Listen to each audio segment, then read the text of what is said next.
Hey, Internet, you're busy. Let's do this. Welcome to the Gamepass Decides podcast, the podcast where we decide everything that is happening in the world of video games so you never have to think for yourself. I'm your host, Jeff Grubb, and with me is... Mike Minotti. In today's episode, EA has new owners. Game Pass prices are going up. We're going to fix another list. But first of all, Mike, how are you doing, bud? Yeah. I went back to look at earlier Giant Bomb shows. You weren't wearing that Detroit Tigers hoodie then, I noticed. It was a bit warm. All right, it was a bit warm today. But now I'm feeling like I can withstand the heat a little bit here in October. I want to be gracious, but your team could not deserve it less. I gotta say. Yeah, look, I mostly agree. They really kind of blew a lot this year, but it is impossible for me to understand what it's like to have a team come back in a historical way during the season and then lose to your friend's team in the playoffs. How would I ever know what that feels like? That's what happened last year for the Tigers, by the way. Okay, Dan's in chat saying that he'll allow this baseball conversation. Great, good. You get the context on this. There was context. I can't help it. You don't know the context. You know what else? God, so we were waiting to go in, and like the Channel 5 news came up to me, my brother, and my nephew. And they're like, "Ooh, you guys made eye contact. Let's talk to you." And they talked to us for a while. They got all these good sound clips. I made him laugh. Harrison was being sweet. Chris was telling a great story about like our grandpa taking it, blah, blah, blah. And guys like, "That was great, guys. 6 o'clock news. Let me spell your name right. Okay, good. Just, make sure you watch it." We weren't on the news. Oh, you got left on the cutting room floor? We got cut. Probably because they lost. So I don't know. Maybe they didn't want to have us talk about it. So I was like, this is a great day. I'm going to be on the news. Guardians are gone. I went, now look, I had a great time. I love baseball. I love going to the game, getting to hang out with my family. We had a very good time. I was kind of getting bummed out because I hadn't made it up to a game this season. Yeah. It's been very busy. So when my brother was like, "Hey, I got tickets. Can you go?" I'm like, "Oh, I really do want to go." So it was great. I'm glad we had one bad inning, really bad inning, and then somehow we had the smallest glint of a comeback. Wasn't meant to be. Look, and again, I don't mean to wish your team ill will. I don't think either of us were going to win the World Series. Yes, this was very much that the reason it was the first game of the day each day for the playoffs was neither of these teams are going to matter in these playoffs. That's very true. It feels that way. We're not hitting the baseball, which is important in baseball. Now, of course, each of our teams had an inning. Whoa! Special guest, Nikki Grayson here. Hey, Nikki, how's it going? Pretty good. I'm just trying to check in and see who's got their baseball team still in the playoffs right now. I'll raise my hand. Nikki, do you want to go ahead and raise yours? I'm also raising my hand. Okay, yeah. I'm raising my hand too. And Christian's raised for the Yankees, so... Oh, cool. You two are with the Yankees fan. How does that feel? We're scrappy guards ball. October baseball means one game, and then we go fishing. All right? We're tired. I had a blast watching this game. I texted Grubb in the middle of it. What did I say to you, Grubb? I think you were like, something like, is he going to be okay? Do you think Mike's having a good time? Yeah, do you think Mike's having a good time? And I was like, I'm legitimately worried about tonight's podcast. I'm legitimately worried. There was a sweet moment because we had to kind of be floaty and to keep the kids' spirit up. And at the end, there was actually a couple of Detroit fans sitting in front of us, and they were nice talking to them. At the end, he turned and fist bumped my nephew. Aww. He's like, "Hey, good game, man. You guys are gonna be a great team next year." And I look at my nephew. God bless his soul. A single tear on his cheek. I was like, buddy, it's fine. We're Cleveland. We're going to lose a lot. Yeah, don't worry, buddy. Getting the practice in is important. Like, while they're young, like, getting them used to it. Exactly. Right. There was much more from losing. Oh, yeah. I legitimately believe this. It is so much better for a child to experience losing through sports than it is to experience losing through anything else. Mm-hmm. Oh, yeah. So, legitimately formative, and then to also be positively reinforced afterwards. No, that's good. That's everything you could possibly want. It's beautiful. It was good. He was fine. We got him some bubble gum or something. It was great. He had. I got him a foam finger. He had a good time. There was a loud heckling Detroit fan behind us, and sometimes they gotta be bad, but I have to admit, he was pretty funny. Because we did 7 pitching changes. And then right, at one point, the pitcher we brought in immediately threw a ball, and the guy was like, "Bring in another pitcher." Me and Chris were dying. That's really good. I had to. All right, well, I have to, have a good rest of your show, Mike. Thanks, I Nicky. am Good legitimately sorry. Good I luck can with tell the you. Phillies. Let me tell you about the Dodgers. Good. Yeah, It's so listen. good. We turned it on. The clock turned to October, and we said, "Oh, we can play baseball." You play baseball. Yeah, I'm hoping that happened to the Tigers. I think it might have just happened because they were playing the Guardians, and I don't have a lot of hope going If forward. they gave a trophy for being really good in September out of nowhere, the Guardians would be golden. But that's okay. It's just I'm a little bummed I can't watch Bye, any more Nicky. Guardians baseball. But what are you gonna do? Yeah. They'll be back next year. I meant to think about your team. It's like you guys are if not the youngest team, like one of the youngest teams, and you guys got a lot of good prospects. You're going to be there for a long time. The Tigers are a little bit more of a question mark. It seems like it was maybe all a facade up until this point, and they might fall apart. Yeah, it's impossible to tell. It's baseball. I really don't want to go through all this. It's like Yankees win the World Series again. Yeah, I mean, even Nicky's gone right. Even the Dodgers, that'd be a bummer too. So yeah, like if it was a Dodgers Yankees series again, ugh. I probably have like 3 more years of enjoying baseball until the Saudis buy the MLB or something. Anyways, I don't know. That's right. Whatever. Yep. Look, there's already you already got a marathon badge on there. What's another oil company in baseball? So yeah. But yeah, we had a good time. How was we actually listened to Gamepass mornings on the way there. Harrison got very excited when you mentioned that K-pop Demon Hunters was on Fortnite, and Chris was even like, "Oh, I didn't want him to know." Harrison's like, "We gotta get it, Dad. You're welcome, Harrison." Yes. Absolutely, that's fine. Yeah, I told the girls about that this evening, and I was like, "Amy, there's this game called Fortnite," and she's like, basically stops me like, "Dad, you think I don't know what Fortnite is? Like, you shouldn't even have said that," is what she said to me. I'm like, okay, yeah, I guess I should have known. It's embarrassing. Yeah, but yep, we're gonna check that out this weekend. I'm looking forward to it. Yeah. Good voicemail dump truck as well. I want everyone to know that I think you should keep sending in voicemails about me. I think it's a beautiful thing.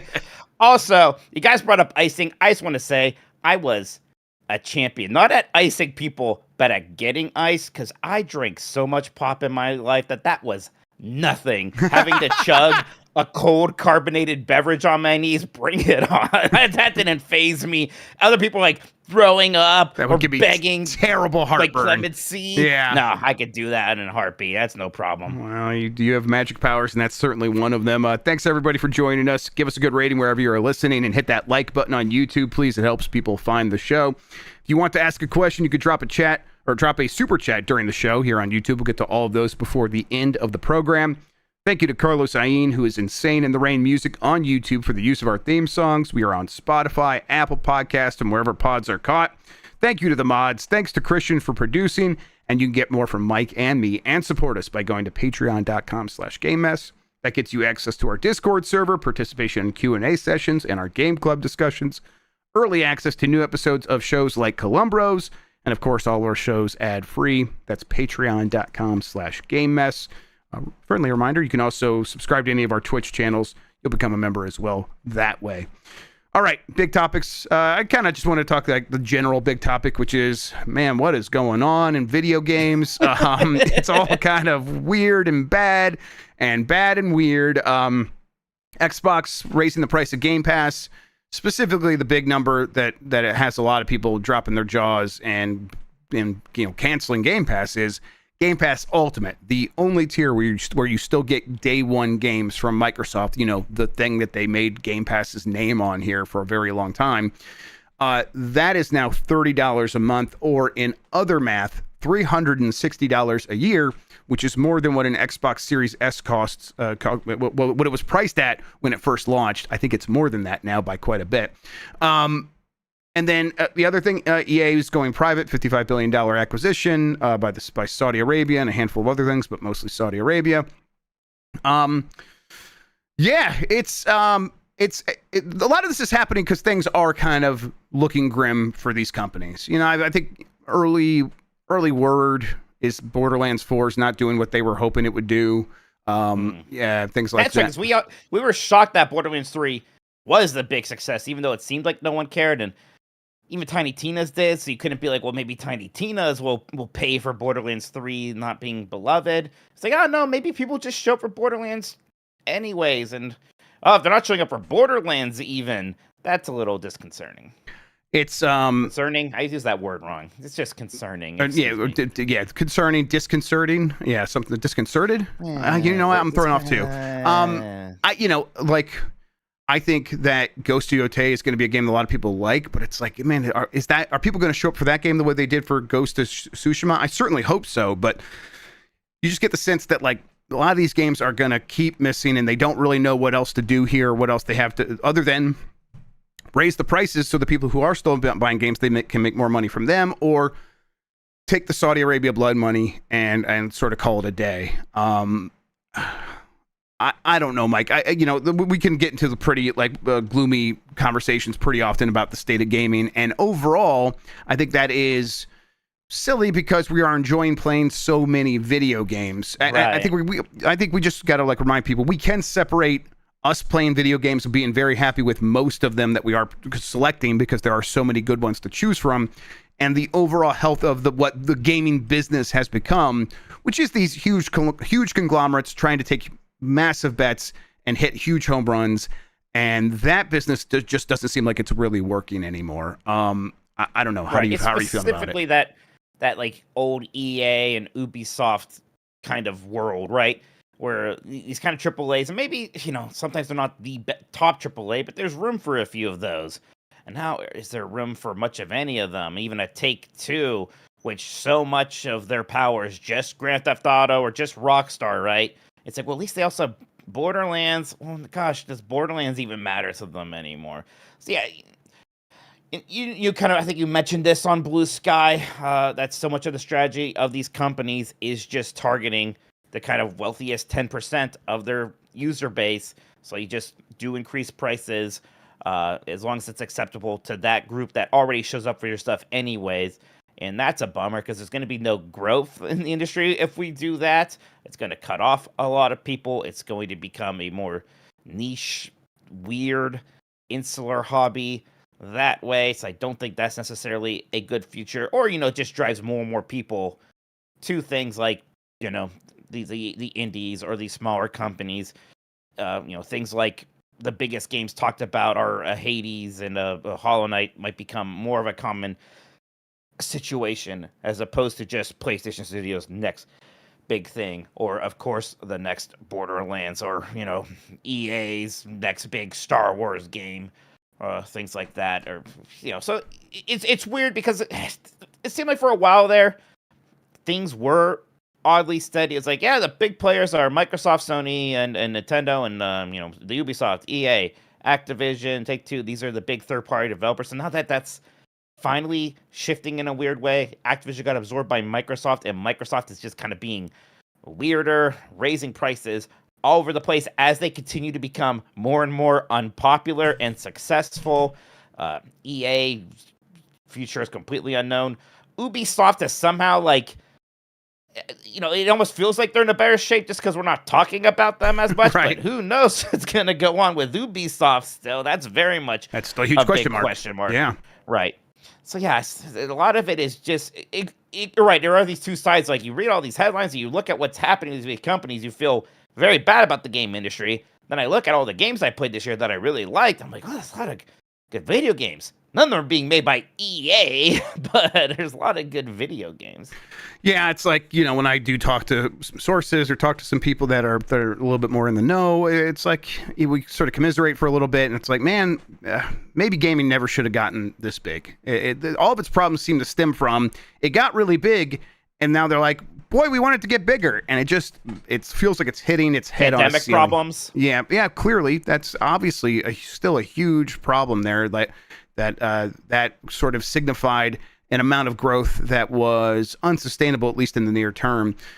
There is still this other side of it of we talk about, you listed those publishers and the big companies that mattered and how their importance has lessened over time. And I think we point to, the platforms now are Fortnite and all these other things. Yeah. But apparently Roblox, Fortnite, that's what matters. Yeah, but I guess even Fortnite's numbers are down right now, which is like, well, and I think that goes back to that same thing of like only the top 10% of people are really spending money. They used to be get money from everyone. So when they put out, I talked about this on Gamepass Mornings today, when they put out stuff, it's Power Rangers. It is stuff that has an appeal to maybe everybody, but it certainly appeals to slightly older millennials who might have somewhat more discretionary spending. Now, most millennials don't, but there are more millennials than Gen Z certainly have money.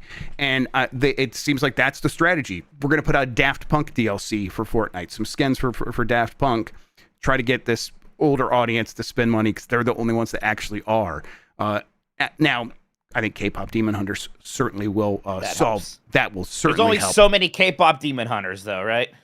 Exactly, right. Like, that's like a unicorn. That's why, like, as soon as they see that, of course, I bet instantly the wheels got put into motion, the gears got put into motion to make that deal happen over at Epic. 'Cause they recognized it for what it is, this unicorn of, oh my God, kids will care about this, and they will really care about it if it's in Fortnite. And of course, we're Epic. We have the capacity to sort of turn that into skins that we can monetize very quickly relative to anything else that can capitalize on the success of that. But, it just seems like the industry is being hurt by the overall economic situation, and these companies do not have the stomach to weather it this time. Maybe in the past they were recession proof or whatever. And it's like, and technically we're not even in a recession, although globally we pretty much are. But in the United States we're not. But gaming seems to be like kind of getting hit first this time, and I just think that's because the industry did stagnate. It did become those 5 big black hole games, and people have played those, and they're not feeling the novelty or the pull or the excitement about it anymore. And then these other companies aren't making games to sort of like challenge them because they never thought that they could replace them. It's in a bad place. Like a person who plays a lot of phone games or plays Fortnite, a lot of them don't really graduate to caring about video games the way that me and you do. There's a couple anecdotes actually from today's baseball game. Was before the game was starting, just walking around and being pretty surprised how many like young 20-somethings, all of them killing time waiting for the game, all of them were playing some kind of junk mobile game, right? Yep. You look at it looked like a casino, it looked like some Clash of Clans clone, all of that. Then on the drive back, and like one of the things Chris brought to keep his son entertained was it was like an old phone that had a bunch of games on, right? Oh, your phone game. He was super excited about this. He doesn't usually get this because part of the reason he doesn't get it is because he goes crazy for it, right? Like once he has it, it's like all he cares about. He shuts off the world. And at one point, he like misbehaves slightly. So Chris is like, okay, put that down for 10 minutes, and then I'll tell you we can play it again. And he was like, can you, instead of that, ban me from my Switch 2 for a week so that I can't... You'd rather have that than go 10 minutes right now without the phone game junk, right? So I don't know, it is a little bit like the junk foodification of games. Not that games have always back in my day it was high art with Mortal Kombat and NBA Jam, but it was nutritious. There was something there. Like I don't know. It's like it wasn't perfect. It was still mostly candy, but it was like made by people who were considerate of like. We want people to come away from this game feeling fulfilled to a certain degree. Not every game, but there were a lot of games like that. And that's like bad business for mobile games. That's like you're not maximizing every opportunity to play to our most base nature and to play to the weaknesses of the mind. And that's how we actually maximize our revenue. And we know how to do that because we have psychiatrists working for us, psychologists working for us that know how to manipulate the mind. Like that's the business. I mean, they hire people who design slot machines. Now, I'm not like just saying like, let's go do something about this. How dare they? Like, I get it, but it's like, right. If that is, it feels like they sort of dug their own grave a little bit. They sold the noose that is now being used to hang the industry. And now this might also just be my nephew literally failing that marshmallow test, right? The famous one, right? I mean, yes. You can have one marshmallow now or 2 marshmallows in 5 minutes, right? Yes, like, thing, yeah. Right, but like it's like, those games are certainly designed to make it so a kid is more likely to fail the marshmallow test, for sure. I think, we kind of get to this point, and it's worth pointing out, like, these are the problems of these big corporations, and it's only really a problem for us if you are looking for a certain kind of game that can only be made by these very, very wealthy, corporations. The biggest kind of shooter, the biggest kind of story, narrative, single player, cinematic game. And there are still going to be companies that make that, and they're likely the ones like Sony that are the ones that seem like they know how to keep making that. And then obviously indie gaming has stepped up in just about every other way. So as someone who if you're playing games, this is mostly not a problem. It feels like a sort of a market correction, and it's going to hurt a lot of people who are making games, which is, I think, where a lot of the concern comes from for me, where it's like, oh man, there was a report today from, I think, Aftermath, where they talked to a lot of people who have been laid off in the video game industry about what it's like trying to get a job right now. And they came away from writing that story being like, oh, it's way worse than we ever could have even realized to try to get a job right now. And of course, a lot of that is AI is like going to replace many of these jobs, and already is, especially anyone doing any sort of entry level coding, I guess, it's impossible to get a job like that right now. And that is going to have long-term ramifications, because those are the people that make a game, they work their way up, they become senior developers, they get stock, the company gets bought out, that stock's worth a ton, their interest vest. They take that money, that sets them up for life, and they've had a proven track record of shipping games. They get big investments, and they start a new studio, like, say, a Respawn. Like, I don't know if we're going to have a future where we see a lot of Respawn likes going, down the road in the next 5 to 10 years. It's probably going to be a little bit of a dearth, and it will have to be a sort of thing where, like, there'll have to be a new path for people who like making games as a living to, like, find their way to success, and they'll have to kind of, like, brute force their way in.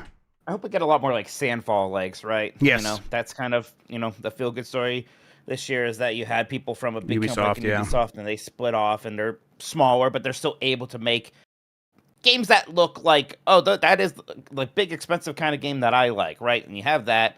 You have a thriving indie scene. That's going to be good. Yeah, it seems like the biggest companies that are perhaps the most impacted by capitalism are the ones that are just kind of struggling, because, again, the way they're extracting value is not by competing for making the best product. It's for competing on new aggressive ways of monetization and creating stakeholder value by investing in things that make stakeholders happy, like AI.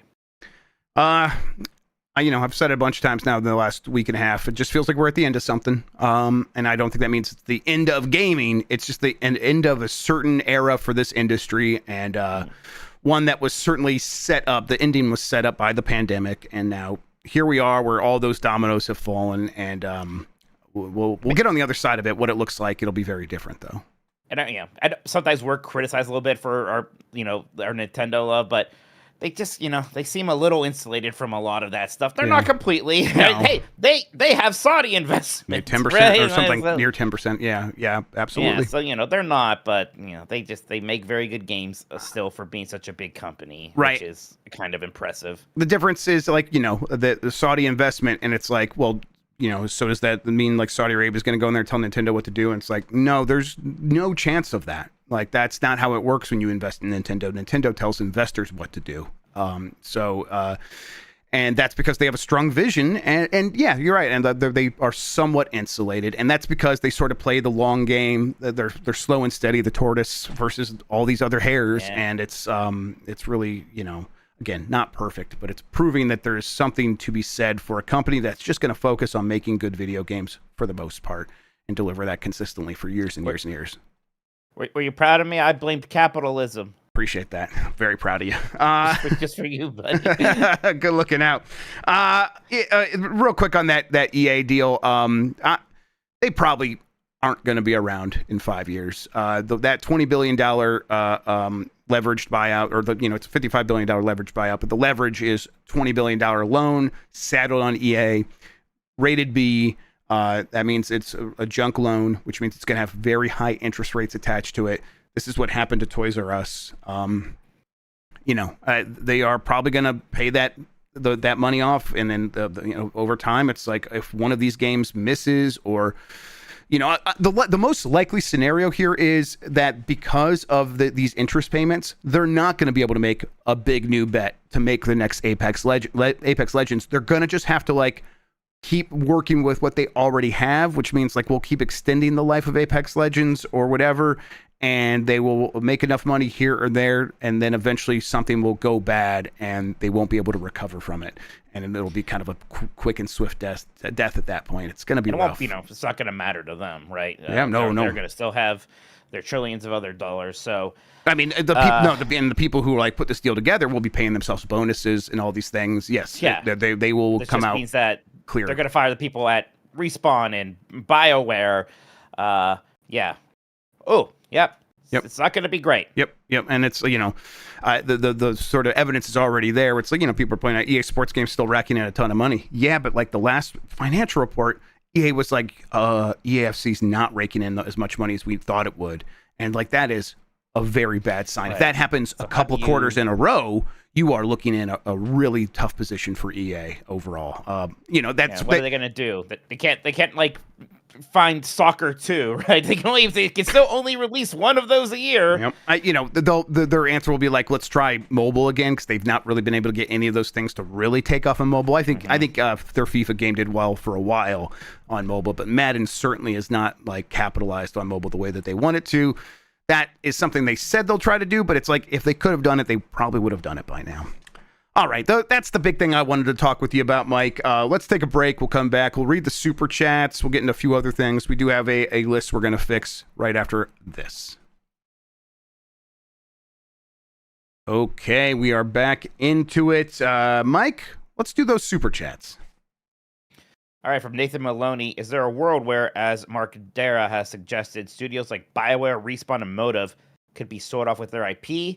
Thanks on this gloomy week as a Mass Effect fan. Yes.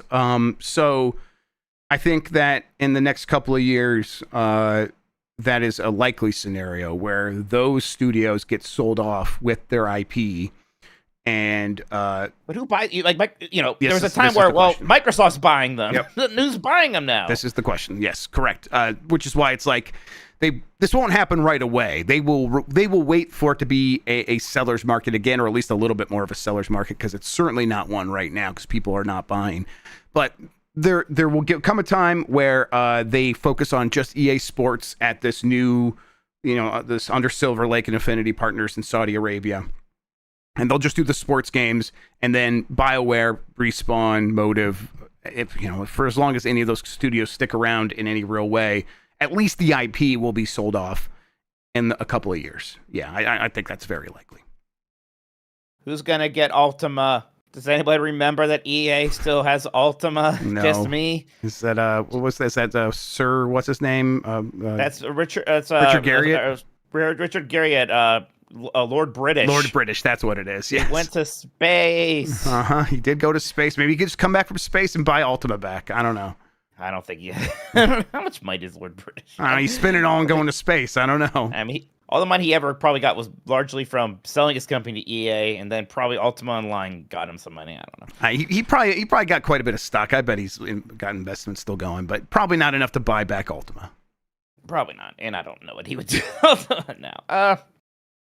Cypher Saskatchewan says, Anaconda comedy remakes. Not a terrible idea because the 97 movie was insane. It should have been a comedy. I bet Christian loves John Voight's Paraguayan accent. Paraguayan? He's great. Yeah. Paraguayan? I don't know. I never saw Anaconda. I assumed it was scary. It was hokey. It's cheesy. Yeah. It's cringy. J-Lo, though. I was saying. Oh, J-Lo's in Anaconda. Yes, she is. She's the daughter. Is that where that? No, she doesn't sing that song about anacondas. No, she does not. That's Nicki Minaj. But okay, well done. So. Yeah, for sure. It's a fun movie. Cypher Saskatchewan says, "Can't there be a running counter for this bike club like back cuffs? But instead, it's when Dan Asser says insane history comment. Example: Roma's Castle Times. I mean, he brought the Roma's Castle Times things happen so much, and I can't." Yeah, I don't know. It's like it comes at us like it's like in such a machine gun pace that I just couldn't keep up with it or process it anymore. We rightfully got criticized for not remembering the name of the Mexican-American War, but he was just going supposed to like that. I was thinking to myself, that can't be right. It can't be called Mexican-American. That's so stupid, but it was. I couldn't keep up. There's so much going on. Look, I was trying to teach about the War of 1812. What a fool's errand that was. Okay, give me a little bit of a break. Yep. You think I bet the only question you can get right about that one is when did it take place? Let's find out. Dan, when did the War of 1812 happen? Hint, not a trick question. All right, next one here is from Simon from Saskatchewan again. Thoughts on Little Caesars cheesesteak crazy puffs? I owe you 2 pizzas now. You owe me 2 That's pizzas. That's right. Darn. You can swap one of those for cheesesteak crazy puffs if you want to. I might, but we might go with Jets, and I might talk to Steph. Okay. She'll want to do pizza tomorrow night, so I might cash in right away, Mike. So look out fine. for it. You deserve it. Ooh, I still want to try Jets. Dan said 1812. Very good. Well done, Dan. Absolutely. Yes. Yeah. We'll find a way to get you some Jets. That'll be fine. Oh, I'm so tempted to ask him who the president was. It's not fair. I don't expect him to know. It's fine. Do you know? Oh, do you want to try? Give it a guess. Get a guess. I'm trying to think. Okay. Yeah. No. So that would be like, God, would that be like John Quincy Adams? Maybe that's a bit too soon to be John Quincy Adams. Who was it? James Madison. James Madison. Okay. Yes. Yeah. If you learned your presidents from that Animaniacs song, the verse was James Madison never had a son and he fought the War of 1812. Oh, James okay. Monroe's colossal nose was bigger than Pinocchio's. I should learn that song. That'd be good. It helps. Then I think Quincy, and then you have Andrew Jackson. Okay, Yeah, so Quincy was like right there. Okay, I wasn't too far off. Quincy wasn't too crazy long after that, I think. I think that's right. Yeah. Next up is that boy Jerry. Great stream of Mario Galaxy today, Mike. Loved it. Listen, you jerks. Yeah, you think I don't take this shit seriously? I didn't say shit. Because when I'm done here, I am streaming on GiantBomb.com. What? Super Mario Galaxy 2. He's a man of the people, everybody. You think this is a game to me? He takes this shit serious. Show him some respect. Wow. So yeah, after this, shortly after, I'll get that ready to go. I'm gonna play some. I'm gonna play it anyways. I'm super excited. I downloaded it last night and didn't get a chance to play it, and I was sad about that because boy, I want to play that game some. Although I started playing Pac-Man Repack, we'll talk about later. That game's fun. Holy shit. Also, I'm like, oh boy, am I even somehow in more Nintendo jail? Because I was at least getting the codes when games came out that I think you have to like before. remind them or something. You switch jobs, right? That's right. Yeah, I left one of those like auto reply things to tell people where I am now, but I don't think they care. I think I still have to actually reach out to them again. Yeah. Although there's a chance you're in more Nintendo jail now. Yeah. It's somehow worse. Yeah. Grug says, "What's Chef going to get for his double pizzas?" Oh, well, there you go. You said Jets. Yeah. Will you at least get some pepperoni on there and think of me? Yeah. We'll get a pepper. That's that's what Emmy really likes, pepperoni and black olives. But we don't have to do that. And then I don't know what I'll get for the other one. Probably like maybe a Hawaiian one. I don't know. I can go for some pineapple and ham. Hey man, I won the bet. You can't even. Yeah, grimace. I stopped myself. Thank you. I appreciate that. Didn't say anything. That's big of you. Yeah, Mike Gillery says the Cleveland Guardians, well, they certainly weren't guarding home plate. I can't tell you that. It's funny. We got jokes here. That's good. There were so many errors in that series from both teams. It was crazy. Yeah, it was kind of. These teams play great small ball. The fuck they do? What the hell? They don't. Yeah, it's terrible. It was terrible. Yeah. We had a guy who made his MLB debut today. Yeah, and he got his first career hit. He played well. All right. Yeah. Yeah, it was fun because his walk-up song was Country Road, so everybody was singing it. Then, like when it cut off, we were still all singing it. I like that at sporting events. Yeah, he's the one that like made that grab like while he was running right at the other guy in outfield, right? And they almost collided, but he did make the grab. That was him, right? I didn't like that. Yeah, no, that was scary. I usually am pretty like, give them a break, everybody. I know they're professional. People make mistakes. When the outfielders almost collide, I am unhappy. Yep. I'm like, somebody figure that out. That's not a good look. Mm-hmm. You ever think about what your walk-up song would be if you were a batter? Yeah, it'd be "Dirty Work" by Steely Dan. Yeah, I'm a fool to do your dirty work. Oh yeah. Mine would be Snake Man's theme from Mega Man 3 because it's got that real punchy beginning, like dun dun dun dun dun dun dun dun dun dun. Then you go dun dun dun dun dun dun, and I'd be like, don't find a remix, don't find some orchestrated version. Get the organist out of here. Yeah. Yeah, 8-bit. Adam Steen says, "Go Cubs, go Tigers. God, I love baseball. I've loved it more." I loved it more than I do with this. I'm at a high point with it. I'm not even actually. Last year was much better than this year. You better be an actual Cubs fan and not just making me shoot mad because we lost the World Series to them. Gosh, almost 10 years. Wait, was it 10 years ago? When was that? Oh, God, was it longer than 10 years ago? I don't think it was longer. I think it was 10 years ago. It was 10 years ago. I will say I've been to Wrigley a couple of times. That is a religious experience. Yeah. I do like going to Wrigley Field. Screaming Madness says, what was the last EA published game you two bought? Mine is sadly not Madden, but rather Burnout Paradise Remastered, which was a nice $5 purchase. I had to buy, was it still technically an EA game when I bought that PS2 version of Force Unleashed that got ported to the Switch? Oh man, I don't know, maybe. That's did EA get money from that? I mean, we get codes a lot of times. Like the last EA game maybe I was excited about was Jedi, not first. Yeah, Jedi Survivor, which I didn't even play and finish. Yeah, me neither. So, I keep meaning to go back to that. I will. You know, I was, you know, I didn't have to pay for it, but I was excited about Skate and played it and enjoyed it. There's some reminder. So Dragon Age was last year, or yeah. Yeah, I didn't touch Dragon Age. Yeah. Yeah. I played a little bit of it. Was Split Fiction? Is that technically EA? Yeah, That's right. EA publishes those games, yes, and it's pretty involved. Yeah. You know, obviously just the first hand, like probably develops some of the best stuff that they're doing. That Dead Space remake from a year or two ago was fantastic. Yeah, there you go. Yeah, I mean, look, they aren't making a sequel, but it was great. There are a lot of really good developers at EA, and there sure are. They have they still have Respawn, and wish they would let Respawn be Respawn, but you know, all things considered, they have some good developers at that company. Dean Boeing says, on a flight back from LA where I watched my Reds lose, here's a few bucks so we can collectively pour one out for Ohio professional baseball today. Poor Tito. That was our, your manager was our manager. He's a good guy. We liked him a lot. That sucks. Yeah, I love Terry Francona. He's fantastic. I do like it. Does feel a little bit like that meme of the Grim Reaper going door to door and killing one thing after another, because the Lions beat the shit out of the Browns last weekend, and then the Tigers just knocked the Guardians out of the playoffs, and then this weekend the Lions play the Bengals, which I look, there's a chance. It's football, anything can happen.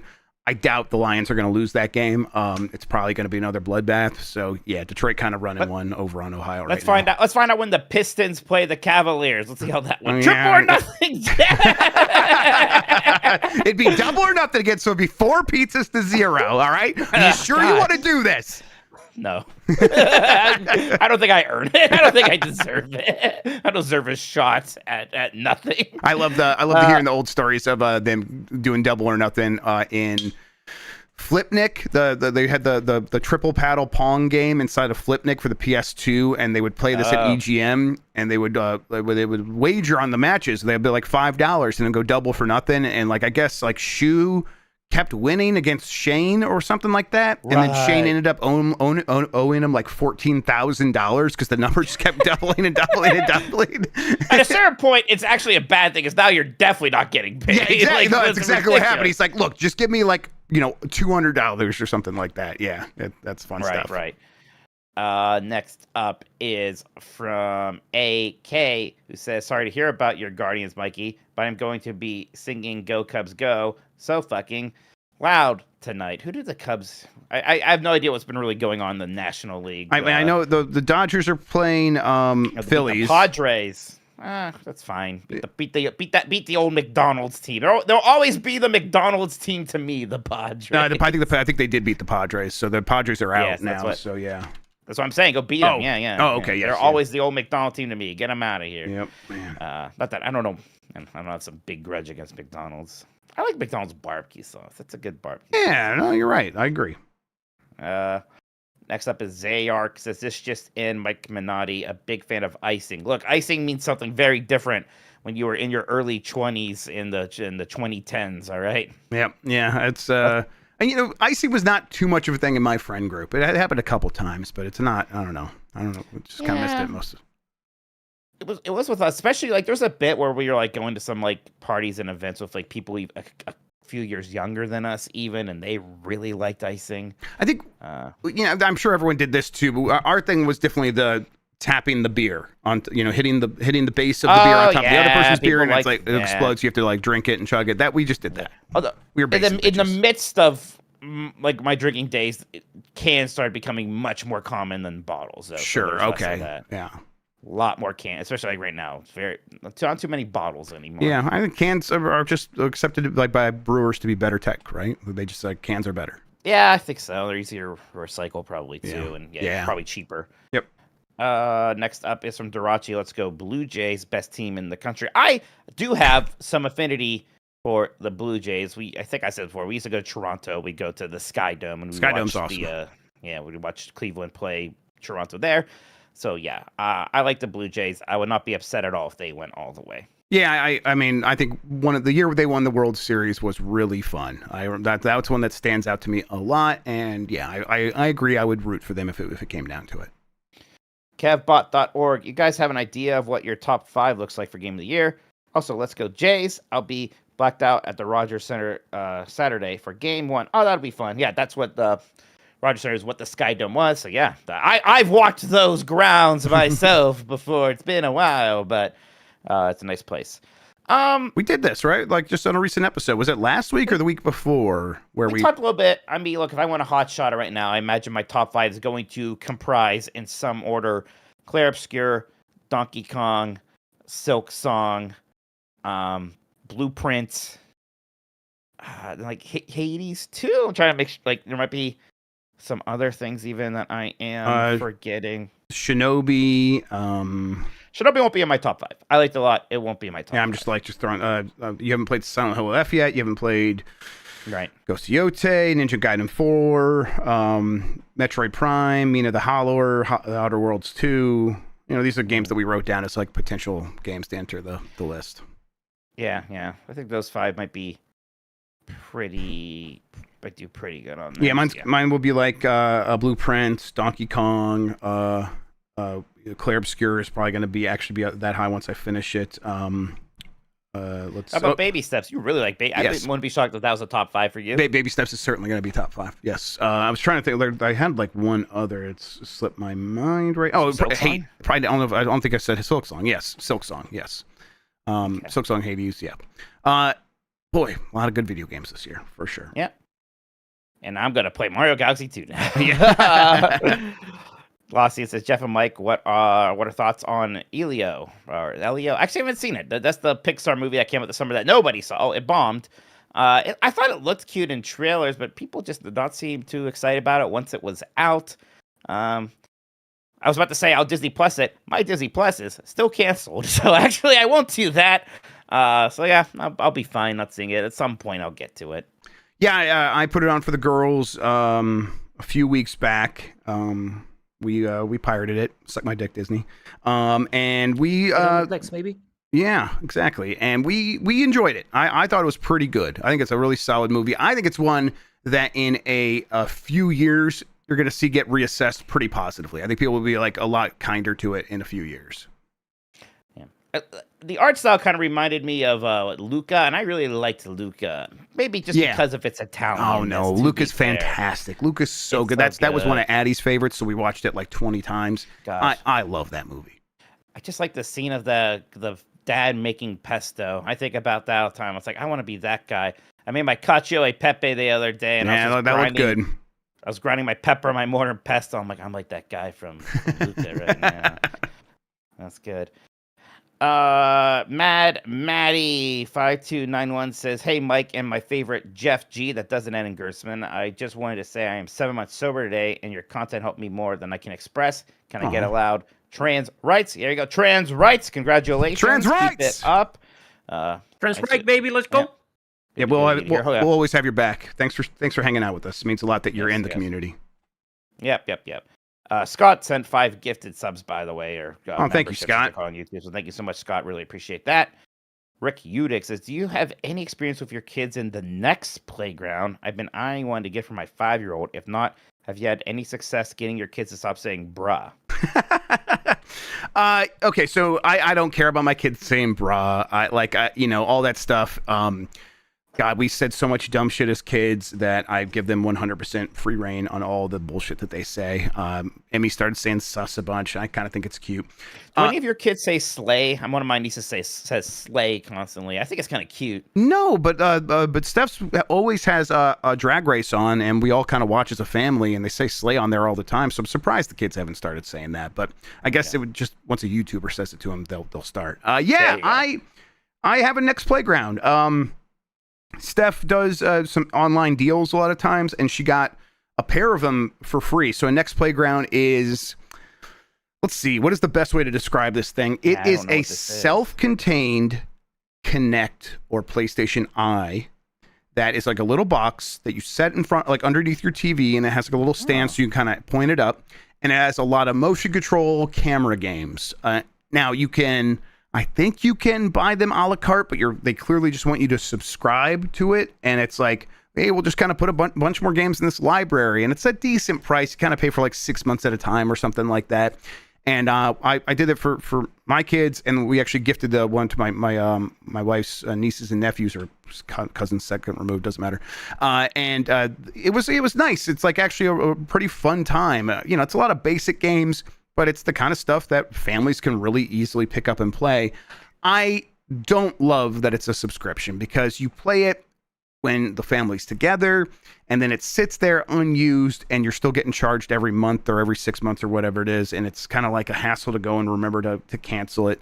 But I guess if maybe you're more on top of it with that stuff than I am, so maybe it would be fine for you. But definitely try to get it on sale, get a deal. They practically give the things away. They literally did give 2 of them to us away for free, and that was not part of like my job or anything like that. They were just given away to regular people. So try to get it on a really good deal so that when you pay for the sub, it hurts a little bit less. I'm like almost a little weirded out. I hadn't heard of this, because looking at it, I'm like, well, someone just made a new Kinect. I guess they're clearly marketing it almost more as a toy than as a game console. It is sort of in that world between video games and toys, and it's just like, I'm struggling to think of another analog to it, but yes, it's not really in our world. It's like gosh, you used to go somewhere and they would have like a weird Star Wars plug and play thing where that was like, you had a lightsaber and it was like weird motion games. You go to CVS and you see like the little handheld game consoles they have there or whatever, and it's like, get Pac-Man on this. It's like, yeah, they're selling this to the normies, and I think it, all that considered, it's pretty well done. Like there's nothing wrong with it. It works as advertised. I'm glad that Fruit Ninja lives again. Yes. Yeah. Thank you, Rick Udig, for joining the link here. Appreciate Thank that. you. Pretty Dude says, Nintendo about to patent party-style mini-games, because that Lego party game is hella fun. We're playing this tomorrow. I'm very excited. I'm excited. I know Dan's excited. We're all excited. Were you in the crew that played it at Summer Game Fest? No. Okay, me neither. Me neither. It. Yes, I touched it. I'm very excited to play this game. I do wonder, like, what pieces do I pick to play as? Or just like pre-made like minifigs? Yeah, I really make one. I don't know. I really have no idea. I got a code for this game. Did I need to remember if I actually like redeem that, and if I didn't, where is that code? Mine's installed and ready to go. I'm gonna do that tonight. I want to play with the kids too, so we'll play tomorrow, and then maybe I'll have some Jets Pizza and play some Lego party with the kids. Input video here says, congrats on becoming Lord of Giant Bomb. Thank you. Because you beat the man. Now, wait a second. I watched that video. Yeah, go ahead. You took the stairs halfway up. I did. Yes, I did. And I do not feel like I cheated at all. It is there for a reason. I'd gone to that point the natural way like 50 times. It was at that point just sort of you're going through the motions. There is a video, like there's a cutscene that you can get by going really up there. I got that, and I think they even kind of like gesture towards this shortcut at that point. The game wants you to take it. I really just wanted to like get that last few steps and practice that. I could go back and do it for real, and I would be fine at this point. But yeah, I don't feel bad about it at all. All right, as long as you can live for yourself, that's fine. Yeah, I definitely can. Alex WP says, congrats, Chef, but as a lifelong Mariners fan, we are now rivals for the next week. I know very little about the Mariners this season, really, so I have no idea how that's going to play out. Is Ichiro still playing for him? Probably. Come on, of course he is, all right? They got Griffey still. I got Griffey and his son. I think I was about to make a senior joke. Yeah, that's good stuff, Mike. All right, thank you. Should give that guy a video game. Yeah, crazy. Ted Derek says, "What does a woke game like The Sims, also a huge moneymaker, look like in this new EA? It's a very inclusive game, and I'm scared they'll lose that. It's so weird because you can see them not wanting to touch Sims, but you can also see them being like, hey, maybe a same-sex couple shouldn't be getting married in Sims anymore, right? I don't know. Yeah, you could see that happening. Yeah, I don't want to be like, well, it's just so much easier not to mess with these things. We've seen that, sort of like a hands-off approach is not the way things have gone lately in a bunch of different arenas. So yeah, anything's possible. They could come after a game like that and try to lock it down and make it. Yeah. These motherfuckers can help themselves. Like look what happened on with Garo, with the City of the Wolves. They literally put a motherfucker that was friends with the Saudi prince just because they wanted it. So who knows what they're gonna do with all the EA stuff? Yep. Anything could, anything's possible. Like they could do anything, and that means mostly negative things, I would imagine. All right. Next up here is from Grubb. If we all pour our money together, I think we can raise the $500 to buy the IP rights to Ultima. Thanks for being a distraction in these weird times. Yeah. Majular put up another video on his Ultima retrospective. It was like the standalone sequel to Ultima 7. It's like just 3 hours, and I'm probably never going to play that game. But boy, do I love watching him talk about it. I'm like, boy, this is what an ambitious but flawed computer RPG looked like in 1994. That was like right after EA bought them, so it was the first time EA meddled in Ultima. One of the first times that you saw EA meddling at its finest. It's just really interesting stuff. The storied history of EA's meddling. Yes, it began there. Right. Yeah. It was really weird because he's, talking about Trip Hawkins there and all that. And that video came out a little bit like the day before the EA news happened. And Trip Hawkins. Wild. Trip Hawkins, 3DO. Yep. It's going to be a big thing. Wookie Riot says, with everything going on in major video game studios, it just reinforces the track I've been on lately. Support indie devs and studios. Support indie dev studios. I appreciate this idea. Just play indie games. It's not your job to support anyone else. If you want to enjoy something, if you want to show up for people, you should. I certainly do. But if you want to just be selfish and say, I just want to play indie games, I just want people to get over this hump. And I think obviously this audience has, of thinking indie games aren't real games. But I'm surprised at how many YouTubers I'll listen to who are completely bummed out about the state of games because they aren't even considering stuff like Hades. That's not even on their radar. And it's that's crazy, guys. You got to get over that. And again, I know this audience has. It's so weird. There was, I think you talked about this on Gamepass Mornings because you kind of mentioned the idea of, maybe people should be speccing their games for, if not the Switch 2, at least a base PlayStation 5 instead of the PlayStation 5 Pro. And people get upset when you say that. It's like, guys, look around, right? You mentioned these games aren't even running well because they're being designed for imaginary platforms that barely even exist, right? Nobody has the machine that developers or studios are imagining some of these games running on right now. Clearly, it would be better to just make the game look good on Switch 2, and of course, it will naturally look better on the better consoles. It might not have 8K resolution, ray trace, and who's what's. I don't know. But that's the thing with the Switch 2. It would because it has it supports ray trace. It has 4K. It's you don't have to go crazy with it. But I think that's the point. Don't go crazy with that stuff. Let's just scope that stuff back and get creative instead. I don't know. Gaming's weird. All right. Next up is from JD Camp. Says, Mike, please support Big Dumper. Yeah, Mike, why don't you support Big Dumper? Oh, is that Cal Riley? Oh, this is the Mariners, their catcher. I'll tell you what. Well, their catcher's the only one with a big ass. Come on. If their Big Dumper agrees to come on the voicemail dump truck, then and I will support the Mariners in the rest of the playoffs. How about that?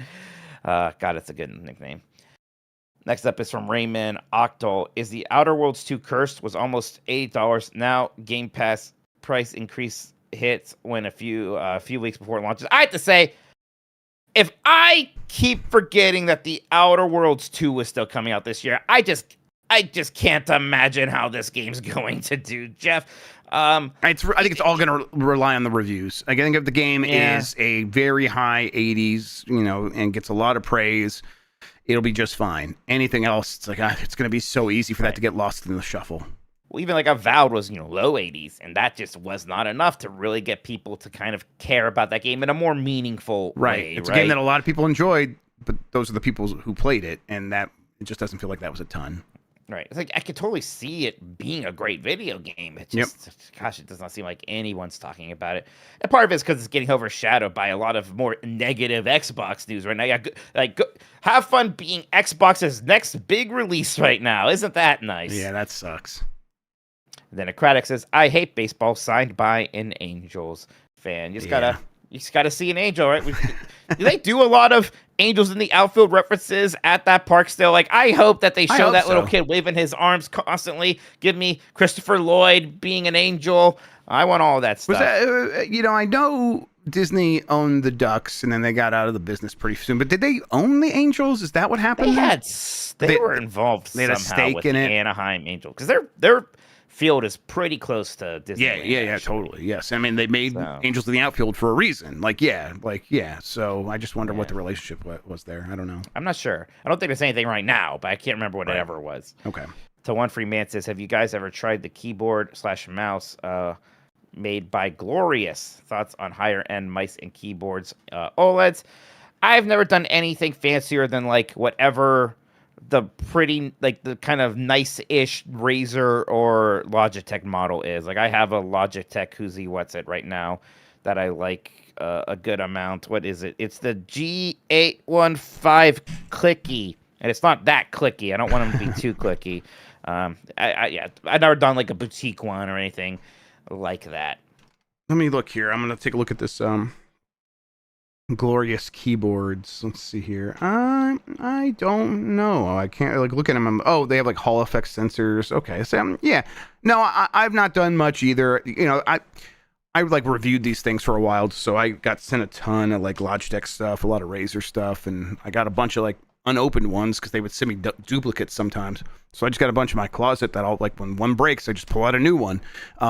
So I kind of have not been in the market for any of these. Although I do feel like I might be getting close to buying a pretty good keyboard. Looking at that, but I'm at a point where it's maybe I'll just have a Backlar make me one. That would make him happy, and it would make me happy. Yeah. Hell yeah.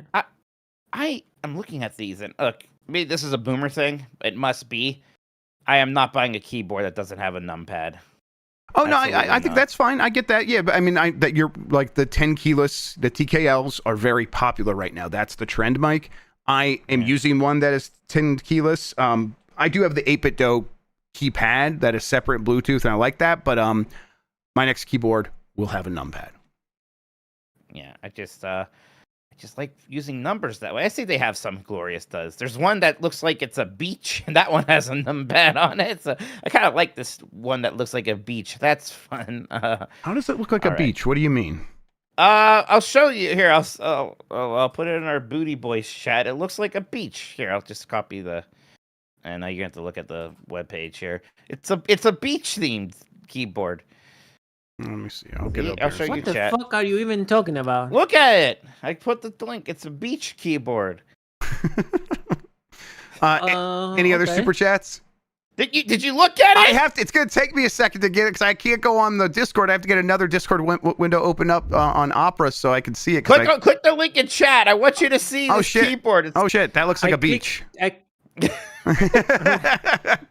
I click the link and it's not loading. This page is racist. Might be blacklisted in Argentina then. Yeah. Isn't your country mostly a beach? It's so thin. It's got all that coastal line. Is that? First of all, my country is not thin. I think you might be thinking of. I was thinking Chile. Chile, yeah. Chile, my bad. all South American countries look alike. Wow. That's Chile. What the hell? How much beach do you guys have? We have a lot of beach. Okay, well, you're still right, Mike. Mm-hmm. All right, that does it for the super chats. Brazil's the big one atop. All right, everybody, we'll be right back. We're going to take one more break, or at least one more break. When we come back, we are going to likely fix a list. We're also going to try to guess what's even on the list. We'll be right back, everybody.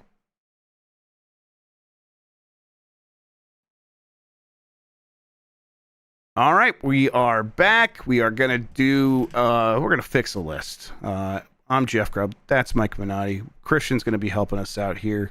Christian, what do we have? All right, the year is the 2013, December. The site, Game Informer. It's written by this guy, Tim Turi. I don't. Do you know him? I don't know. No. Sounds like a piece of shit. And he made a list, a top 10 video game pistols, because that's the only list I could find that you say Game Informer. So that's what we're going to do. So, all right. Okay. Remember this. Pistol. It's 2013. It's 2013. So, all right. What's the top 10 video game pistols specifically? Okay. Part of me is like, are there 10 pistols that I think are so distinct that they could be on this list? Jeff, the Halo pistol must be on there. I think the Halo pistol must be on there. So I think, well, this right side here will be our guesses. The Halo pistol. Should we just try to make the list and then compare it to the final list and then go for? Okay. Yeah. All right. Does that sound good, Christian? You wanna make that. What's the Halo pistol for you? Like the position? Where would you put it? We'll throw it up here for now, and then we'll adjust things as we need to. But all right. Yeah. Or should we just guess now and see if it's on there? I mean, is that I can't guess it until I know what the other ones are. So yeah, let's get them. I'm gonna say the Golden Gun. Yeah. Shit, that was my other one. Yeah. Okay. Well. Okay. Like, here's my question. I know that Tim Terry likes Mega Man. Is he gonna consider the Mega Buster a pistol? Probably not. But I mean, I like that you're thinking about the writer, because I think that's important for one of these. Maybe it's more important in some other editors' cases than Tim Turry. But look, I'm gonna write it down for now, and if we pop it off, then we pop it on. Okay, so Mega Buster. There's that. Go ahead. I was gonna say, is it a Desert Eagle in Counter-Strike? Is that like? Yeah, the Desert Eagle is definitely probably going to be on there. Okay. That is the Counter-Strike pistol. That is a good call. Okay, I'm writing down the Deagle. Gosh, like when I think of video game pistols, I think of the Doom pistol. No one likes that thing. It's it's like you're left with it. You don't want to have to use it. You are desperate for shotgun ammo at that point. Like even the next weapon you get after the pistol, the shotgun, you can kind of rock that for most of that game. It's still always very good. The pistol kind of just sucks. Yeah. But should we just put it on here anyhow? I think we should probably put it on there anyways. All right. Okay. Let's see here. Is it Doom pistol? Yeah, just the Doom pistol. I don't know what they call it. So I think it's called a pistol. I know I already have the Golden Gun, but I can only think of another James Bond one. The PP7. That's funny. You said PP. Yeah, I did say PP, and then a 7, which makes it sound like a size. So yeah, the PP7. That's it's kind of famous. I'm kind of hoping that'll be on there. Ooh, okay. I see a good one in chat. What is Snake's pistol? Gosh, it's the MK22. I think it's the MK22. This kind of I can't remember. That's the silencer one or not the silencer one. But there's a Metal Gear Solid pistol that I think is relatively popular of his. Now, Christian, you said that we would definitely want to fix this list. Is it way more absurd than you're even being so far? There's some absurd stuff for sure. Okay. Okay. You know what? There was a couple of weapons that we mentioned when we were doing our the best weapons, like Red 7. Is that the one from Resident Evil 4? Yeah, the Red 7. I think that's right. I like that one a lot, and I'll actually I'll be upset if it's not on there. On the Capcom Red train. 9. Red 9. Thank you, chat. Red 9. On the Capcom train, the Ivory and Ebony, that's Dante's, right? Ooh, right. Okay. Ebony and Ivory. Ebony and Ivory. Okay, little hot tip from Dan Reichert, one known associate of Tim Turry. Tim is a big Resident Evil guy. Okay, so. all right, okay. Well, let's see. What else is it in Resident Evil? Well, how many more pistols can there be? I guess there could be more. There's probably more, but it's like I can't think of any that jump out. Is there one that's like... I feel like there's one that's like named after a sword. Named after a sword, like something called Excalibur or something? Like samurai something, but I can't, I don't know. I'm just like, okay, let's not, if neither of us can remember it, it's probably not on there. Okay. Let's see if we come up with anything else. Chat is saying Samurai Edge. Samurai Edge? Yeah. Okay, that does sound, that's, I mean, okay. What is that from? I think that's from Resident Evil. I think that's what I was trying to remember. Okay, I see. All right, I'm gonna write Samurai Edge. That's right. Now,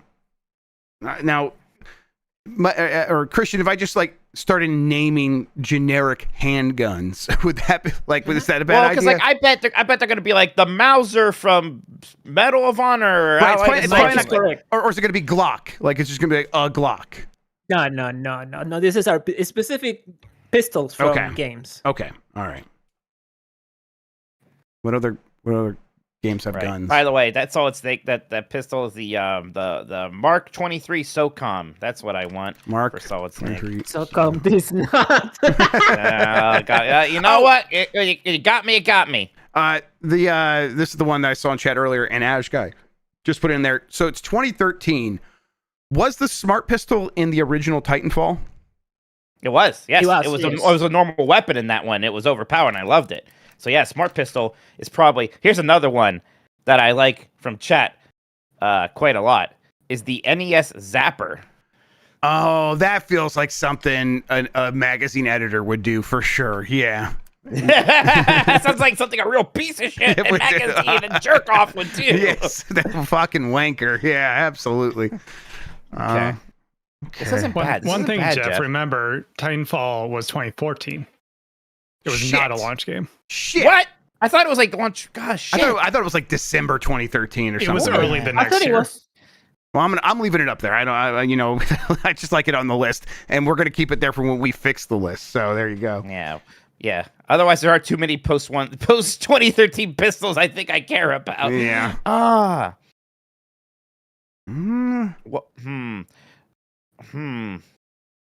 What is Shadow the Hedgehog's fucking pistol called? I'm gonna look it up. All right, yeah, look at it. Yeah, there's no rules against that. That's fine. Shadow the Hedgehog, the weapons in Shadow. Oh my god, Titanfall was March 11, 2014. Thank you, Marino. Holy shit, I thought it was 2013 for sure. You want to know the name of Shadow the Hedgehog's pistol-looking gun? I don't want to know it, but look, that's the job sometimes. What is it, Mike? Pistol. Oh shit. Oh my god.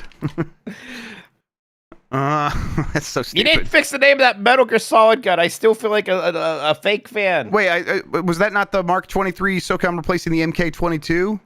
Oh, I'm sorry. I thought when I looked. Oh, I'm just really far behind this. Okay, it's MK.23, not like Mark is the first name. Well, no, look. Shut up. All right. You're right. Oh. Okay, couple questions. Yeah. Ooh. Now, Final Fantasy VIII. Oh. Is the gunblade going to count as a pistol? Now, even if that doesn't, Lightning in 13 just straight up used pistols. But I bet it's going to be the gunblade. Although, Dirachi. I like this one. Okay. The Evoker for Persona 3. That's the one the kids use to shoot themselves in the head. That's right. That's pretty fucking some of cool. The demons. Yeah. Okay, Evoker. Do you want to put any of those other ones on the list? you want to put Gunblade up there? Let's put Gunblade. Although, yeah, Trashman's right. Yuna also use them in X2. Use pistols, but like they're not bespoke pistols. The Gunblade's cool, and I bet Tim Torrey might be like, that's a pistol. It is designed like the handle looks like a pistol handle. Like so, it looks like a pistol handle. Even though the gun actually doesn't even shoot bullets. It's just like he just actually pushes that thing to charge the sword. It's very stupid, but cool. Oh, Dan's got a bunch of lists that he did for Game Informer. Top 10 annoying enemies, top 10 first-person shooter campaign levels. We'll get to some of those eventually, Dan. Oh, do you think the plasma cutter is gonna count as a pistol? I don't know. I feel like I feel like that wouldn't. I feel like it doesn't. I think that's definitely not a pistol to me. Yeah. Okay. I think we probably have a list that we can work with so far. I'm sorry. I want to see. Dan Record says, I also have a doc for top 10 Jonah moments in which I list levels where you're inside whales. Dan, did you guys remember King's Quest 4? Or is that just a me problem? I just gotta know that. Kingdom Hearts 1. Yeah, Kingdom Hearts 1 has to be there, for the love of God. Service weapon from Control would be on the new list for sure. Yes. Yeah, service weapon would absolutely be on the newer list. So maybe if we put that on this for when we do our list. Yeah. Absolutely. Okay. Fox. The Fox McCloud laser pistol from Smash Brothers. I don't know. Maybe put it on. Maybe we'll think about it. Otherwise, it might be good. Okay. Here's what we have so far: Halo pistol, Golden Gun, Mega Buster, Deagle, Doom pistol, PP7, Mark 23 SOCOM, Red 9, Ebony and Ivory, Samurai Edge, Smart Pistol, NES Zapper Pistol, the gun from Shadow the Hedgehog, Evoker, Gunblade, and Fox McCloud Laser Pistol. Okay, here's what I think we should do. Instead of like fumbling, try to guess what their order is. Let's just hear the list now. Let's see how many of them. We'll go through each one, mark it if it's one we would have predicted, and then we'll go around ordering ours. How about that? Okay, yeah. I don't know if I fully followed exactly what you said, but I think Christian understands. Will say, like, here's what number 10 is, and then we'll see if we even guessed it. And we'll mark it, point for us, and then so on and so forth, and then we'll look at the whole list. Okay, sounds good. All right, so Christian, take it away. Starting with number 10, the HE-44 Magnum from Resistance 3. I was going to just people say... still cared about Resistance 3 at that time. I was just going to say the word Magnum, but it was like, no, if it's not, like, that's too stupid. I'm not just going to say that. Oh, my God, okay. Should you be transcribing these onto your spreadsheet, Jeff, as you hear them? Yes, let me do that here. Let's see, right here. Magnum. He was a big Resistance 3 guy, says Stan Riker in chat. Well, yeah. People are. I can't only fault Tim for this. A lot of people are. Yes. Who are these people? People. Who are they? Every time I shit on Resistance, people get mad at me like, oh, Resistance was great. I'm like, all right. Listen, it was okay, but it wasn't like great. All right. Number 9, Pistol. Time Crisis series. That's pretty good, actually. I like that. That's good. That's pretty good. That's a failing on our fault. Yes. Yeah, Time Crisis was always really cool with the pistol in the arcade camp. Yeah, what's called the gun con? Like the extra peripheral. Yeah, well, that's the one you bought for home was the gun con. Right, okay. Yeah. I mean, I like thinking about the gun con a lot. So, yeah, we should have thought of this. I never played that game on arcade, so I had no recollection of it. I should have played it. It had good recoil. Stack that in chat says more like Resistance 3 out of 5. Pretty good. Got him. Number 8, the AGM-9 from Far Cry 3 Blood Dragon. AGM-5? A.J.M.9. Okay.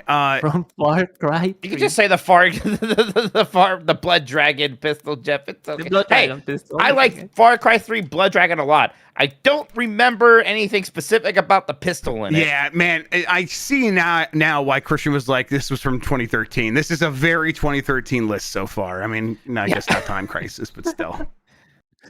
Number 7, the PP7 from Hey, we got one.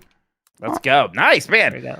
I was even like, whoa, we're doing a second one from GoldenEye? You were a smart man. PP7 is actually probably the better answer. Yeah.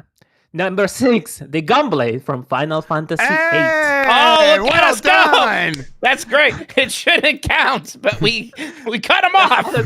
I don't think it should count, to be honest. I don't think it's a pistol at all. Number 5, the Plasma Cutter from Dead Space series. That shouldn't count! That should not count, Tim! It shouldn't count either. A pistol? Why? Because it's like small. It's not a. It's a tool.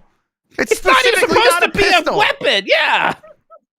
And this, all right. This my yes. This is gonna be like all right. Number 4, M9 tranquilizer gun from Metal Gear Solid 2: Sons of Liberty. All right. I knew there was gonna be one of these. I was wondering if it's gonna go trank. The train gun from Solid, not Metal Gear Solid 3.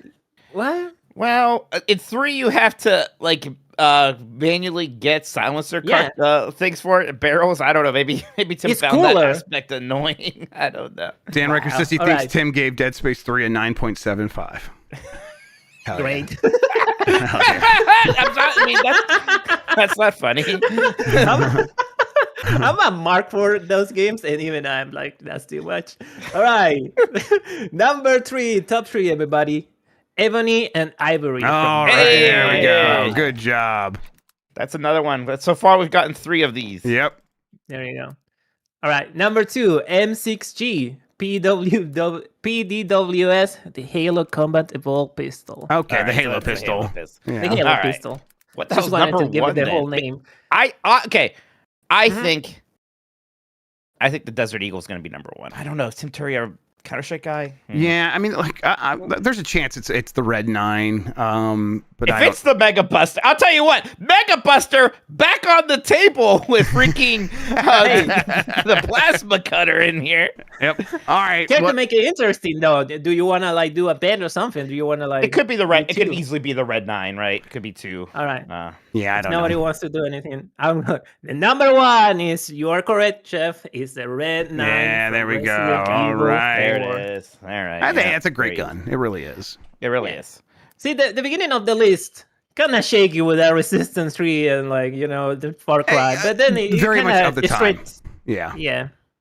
I mean, he kind of did what we did, right? Like I bet Red 9 was the reason he wanted to do this list. And he's like, oh, and there's also the Halo pistol and Ebony and Ivory, and it was like, and I'll come up with 7 more. I don't know. That's definitely what this list feels like for sure. I mean, the only one he added that I'd be like, we messed up by forgetting about it is the Time Crisis pistol, which does in fact rule. I agree. Absolutely. Okay, so what do we want to do now? Do we want to like kind of combine our list, take his right there and kind of go and kind of number our list? Let's keep Time Crisis pistol. Let's keep those 5 that we both had. Let's get rid of the other ones and slot in some new ones. Okay. All right. Well, then let's go ahead and just delete this. Delete that. Yeah. Delete plasma cutter, of course. Okay. Yeah. That does. Plasma cutter doesn't count. You know what? We both had it, but delete the gunblade. That doesn't count. We guessed that it might be there, but no gunblade. All right. Hang on. Let's see here. I saw you type V in instead of Control V. Shit. All right. There's that. Okay, so now we have Red 9, Halo pistol, Ebony and Ivory pistol from Time Crisis, and the PP7. All right, we have 5 slots left then, Mike. Yeah, I think that. So we're not constrained by time anymore. So I think that the Smart Pistol. I think the Smart Pistol is certainly on there. Yes, absolutely can go in there now. I agree. The full name is Smart Pistol Mark V, I think. It's the one from Titanfall. So we can absolutely do that now. God, that gun does roll. That's so much fun. Mm-hmm. I mean, look, if we're doing the Time Crisis gun, I think we should do the Zapper as well. I like it. Yeah, totally. Yeah. I mean, I guess it would have to be the gun you're holding because there's no like gun physically or like rendered in the game, right? So it's like just talking about the Time Crisis pistol you're holding. So yeah, it's definitely the Zapper. All right. Yeah. NES Zapper. Yeah. We've got a couple more I feel strongly about, but I want to make sure like you get it. No, I mean, honestly, the Smart Pistol would be like the one in the Red 9. Like I have the ones that I carry any sort of torch for on this list already. So, I could pick some off here, but I don't feel strongly about any of them, Mike. So if you feel strongly, let me know. Evoker for Persona 3, absolutely. Right, so right. That makes really sense. Freaking cool. Yeah. Yeah. Then honestly, the Desert Eagle, I think. I don't know. Yeah, I did play a lot of Counter-Strike Eagle would have been the one on. I would have called out for sure. Yeah.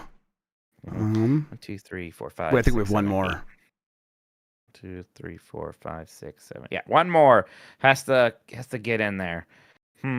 Oh, the pistol from Shadow the Hedgehog. Hell yeah. Okay. Perfect. Of course.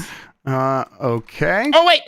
We didn't. Okay, as funny as the joke one would have been, we didn't get that control pistol on here, huh? Oh, right. Yeah. Okay. The service weapon. Service weapon. Yes. Good point. Shit.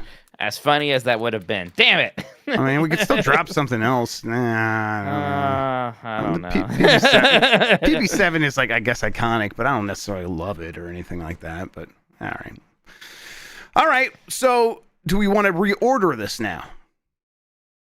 Sure, but I want you to reorder it based on your feelings right now. All I will say is the Evoker sure is pretty cool. Okay, well, let me do this. Let's do... All right, everybody, let's see what we got here. Okay, He I'll appears put your... to be moving Evoker up to the second place position. Moving down, just below that is the Smart Pistol Mark V service weapon under Halo Pistol, but above Ebony and Ivory at the moment. PP7 going all the way down to the bottom of the list at the moment under the Deagle. That's PP7 at number 10. Deagle at number 9. NES Zapper at number 8. Are they going to hold these positions? Jeff seems pretty pleased with himself. Let's see what he's got, everybody. All right. Go ahead, please, Mike. Take it away. Okay. How you do it? At number 10 from GoldenEye, right? GoldenEye. Yep. The Penis 7. From Counter-Strike, the Desert Eagle, also known as the Deagle, at number 8 is the NES Zapper. You may remember it from Duck Hunt. Number 7 is the pistol from Time Crisis. Very cool stuff. Number 6 from Devil May Cry. It's a 2-for-1 deal. They're always seen together. It's Ebony and Ivory, everybody. At number 5 from Control, it's the service weapon, which can be more than a pistol, but honestly, I mostly like it in that pistol form, even after I get all those other ones. Number 4, I don't care what its real name is. You know it. I know it as the Halo pistol. Number 3 from Titanfall, it's the Smart Pistol Mark V. At number 2, you aim at your head and a monster comes out and it fights the nightmare demons. It's the Evoker from Persona 3.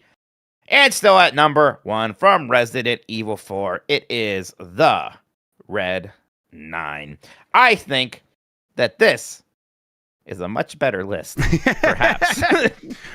Christian, can you do me a favor? Can you screenshot the list and screenshot the Game Informer list and put that into the Discord, and then I'll tweet it out later, skeet it out later. Thank you very much. I can do that.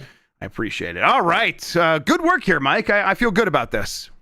Yeah, I think that was a lot of fun. I did enjoy Tim Turney's list. I love these absolutely. kind of things. Yeah, especially like having the context of like when it happened. That something about that makes it even more fun. But like, man, what were people thinking in 2013? And like, of course, it's like hard to do that, but then getting surprised by what's on there. Resistance 3. I don't know. That's fun. That's a good time. Yeah, I did mark out when he actually had the gunblade on there. Yeah, that was fun. Like, oh yeah, let's go. Called out. All right.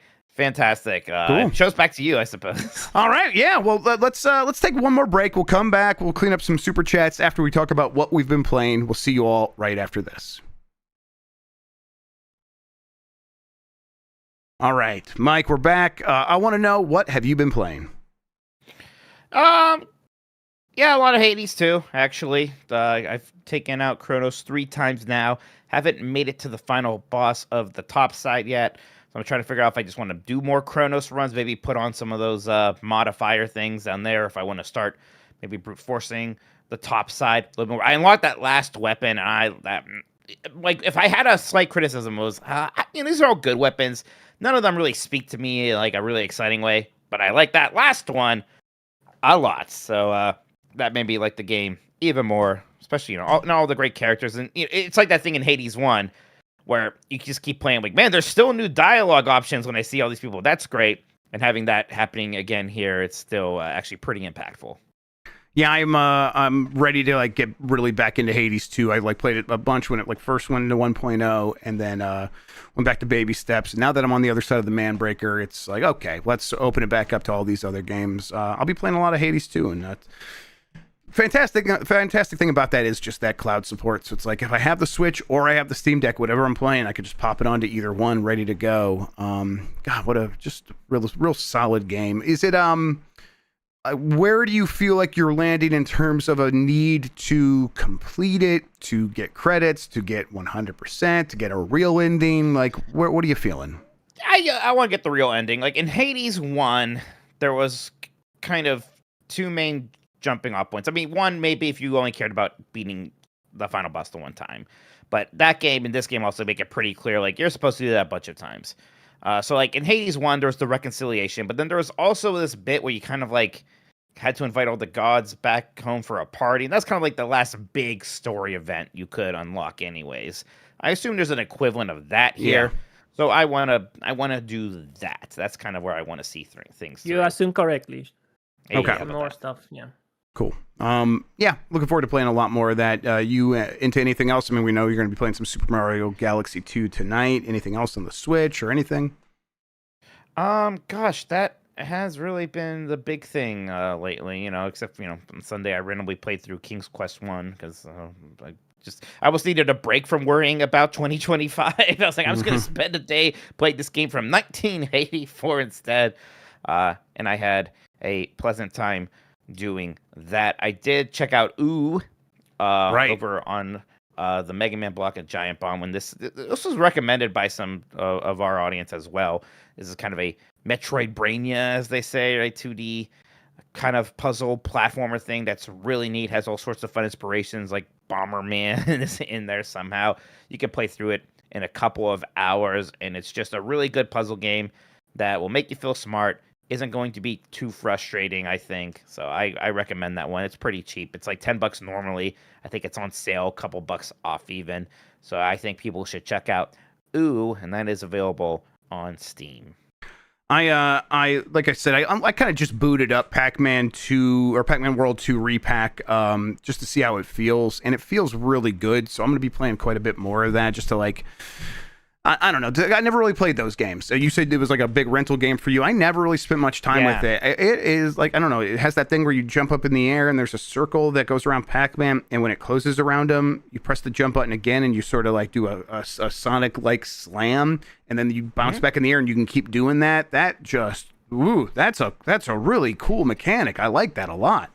Yeah, I always remember being really surprised how good Pac-Man World 2 specifically felt. I would read that a few times and really enjoyed. The first one is because the first one's a PS1 game. The second one was like a GameCube era game. The first game is also good, but I really like the second one. The third game was, gosh, that one I mostly remember because they gave Pac-Man a voice. It kind of hilariously, they just made him sound like the most average 29-year-old dude like ever. And I kind of like the characterization of Pac-Man in that game a lot. I think most people don't, but I find it kind of interesting. But yeah, I hope they do a Repack 3 as well. Repack 2 is something I want to get to. It's a little hard to find the time to do it right now. I have Tactics ready to go on my Switch too. I started up Tactics, Right. Very excited about that, but I'm also got Galaxy 2 now as well. And Trails in the Sky actually got ready to go. I bet Trails in the Sky, maybe this Mega Man, I'll be like, hey, I'm going to at least see the first 2 hours of Trails in the Sky. Let's hang out for that. Yeah, I started up Tactics. It plays really awesome. It really does have the positional gameplay that I'm into from these games. I think, God, seeing Final Fantasy Tactics screenshots and maybe some video somewhere, but maybe it was like magazine ads that had the screenshots of the chocobos like running through the water under the bridge or whatever, and like the early FMV. That was always so iconic to me. It really stuck with me, even as someone that never really played that game. I played Advance. And then seeing it here re-rendered, and I don't know, maybe this is a re-render of the PSP version. Maybe that's where that's from. I don't know, but whatever. It looks incredible. It was this really nice like watercolor style to it. I don't know art very well, but whatever it is, it's really beautiful to look at. It's just like, God, they nailed the tone of this game, the atmosphere, and I am already seeing that the writing is really well done. Like, and that's not just like the writing of setting up the world. It's like, no, the way the characters are written to speak is actually pretty well done. You know, it's kind of got that knights and fantasy and armor stuff where they can be a little prim and proper, but they're pulling it off. And I always think that's such a hard thing to do, to write that in a video game in a way that feels right. And it is mostly felt right here. And then, of course, the new voices are really well done as well. So I'm impressed by that package so far. I hope I can make enough time for it to like really put a dent into it, but there's a lot of games, so we'll see. I'm really excited. I'm definitely going to be checking it out. I'll be curious, like, what else we get if this does well for them. And I don't see why it wouldn't do well, but do we get, Tactics Advance also either with a similar remaster or just put on NSO? Do we get a new Tactics game? Like, are they willing to do that, or is that kind of a scary idea? I'm curious. Yep. All right, Mike. Let's clean up those super chats and then we can head on out. You should play Silent Hill F. I'm playing it this month. I'm playing September. Yeah.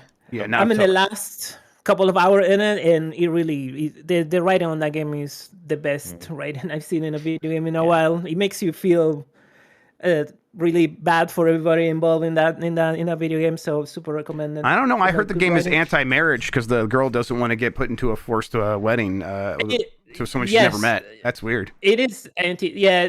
Yes, Hinako. She's such a good character. I love her, and she has such a bad time in that backwards town where everybody's an asshole to her.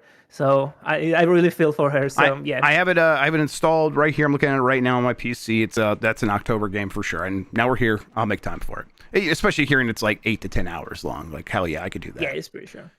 All right, cool, Mike. Let's do those super chats. That's right. Wookie Riot says, I was in Cleveland a few weeks ago for the Nine Inch Nails concert. For that night, at least, Cleveland certainly did rock. Oh, it always rocks. You think Lucy was there? Yeah, I do think she was there. And she didn't tell us. How dare her?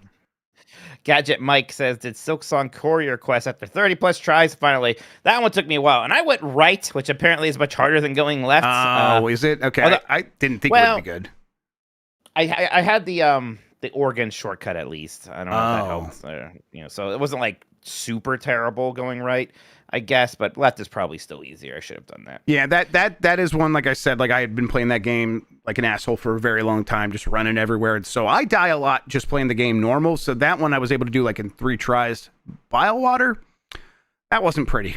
That was not pretty for me. That part was rough for me as well. That was rough stuff for me. Yeah. So yeah, I had plenty of spots in that game where it's just, I suck at this. So, yep, I think it's going to be different for everybody. Then JD Kemp says Chi-Chi's is opening on Monday. Get Dan there ASAP. I got an ad on Facebook. Yeah, I'm on Facebook sometimes. There's old people in my life are on Facebook. Family. I got an ad asking me to invest in Chi-Chi's on Facebook. Like, you should become an investor. What, like on Fig? Like, is Chi-Chi's on Fig? It felt like Fig. Yeah. Told me about why I should invest my money in Chi-Chi's. I was like, that's strange. That's odd. I think I'll just stick to an index one, but thank you very much, Chi-Chi's. They have the fried ice cream back. I mean, you can't be a Chi-Chi's without fried ice cream. Absolutely. God, what are you doing? Have you had fried ice cream anywhere else? I'm sure other places do it, but to me, that's just I don't remember Chi-Chi's. ever seeing it anywhere else but that Chi-Chi's. I'm gonna get some fried ice cream. That's the kind of ice cream I like. Mike, that's the only ice cream I care about. I think you're wrapped up on the super chats, right? Nothing else? I think we're good. All right. Well, you know what? Then we should probably pop on out of this show. Mike Minotti. Oh yeah, go ahead, Christian. Before we go, community, they're playing Left 4 Dead 2 Saturday. Check the Discord. Go have fun. It's a good game. That is a good game. Thank you so much, Christian, for doing that. Thank you, everybody, for listening. Thank you for just hanging out with us. Thanks for being in the community. Thanks to everyone who supports us on Patreon. Everyone who just kind of listens to the show and lurks. Every little bit helps. It means a ton. Thank you. Mike, tell people where they can find you on the internet. There's a new 90s Disney out. It's about the Festival of the Lion King, the kind of much better as any right to be Lion King show that they do in Animal Kingdom and have been doing since that park opened in 1998. So that was a really fun episode. That's available now on 90s Disney, twitch.tv/Tokoda, where I probably will be streaming from Silent Hill F pretty soon. And giantbomb.com, where right after this, I'm going to get ready. We're going to be playing Mario Galaxy 2 on the Switch. Too, late night bombing, everybody. It's a new era. I love it. All right, let's see. Over on Giant Bomb next week, it is going to be Golf Week. We're telling people that now. I got merch ready. We got merch ready. It's hot. It's so cool. I am very much looking forward to it. We should probably, Mike, I think you might have mentioned that. We should probably do like a little video clip advertisement for the store and stuff like that so that we can play during Gamepass mornings. Yeah, I'll get that race weekend. I'm gonna have AJ take some modeling shots of Hell me because I got samples. So yes, and I'll make sure. Yeah, there'll be new merch on Monday. Not mugs. Shut the hell up. Do you drink from a mug while you golf? Well, stupid assholes. People putt into mugs, right, when they're in the office. Yeah, that's delinquent behavior. They should be fired. They have little plastic things you can get now that just look like a golf hole. Everybody, you don't need a mug. Yeah. Don't worry. Go to a puppa place. Go, give them money. You're just taking food off their families.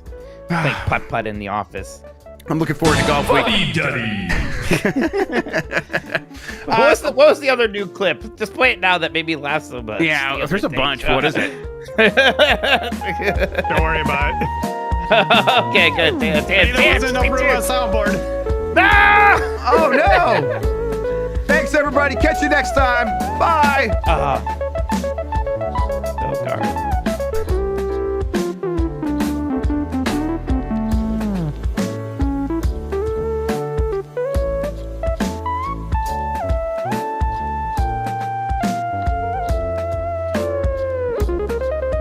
Fuck that raw ditto. He sounds like he's a dodo. Oh, I beat it. Oh, you beat it. Boy pussy. Oh, Jesus Christ. It's not as fun as jacking off in a rainforest cafe.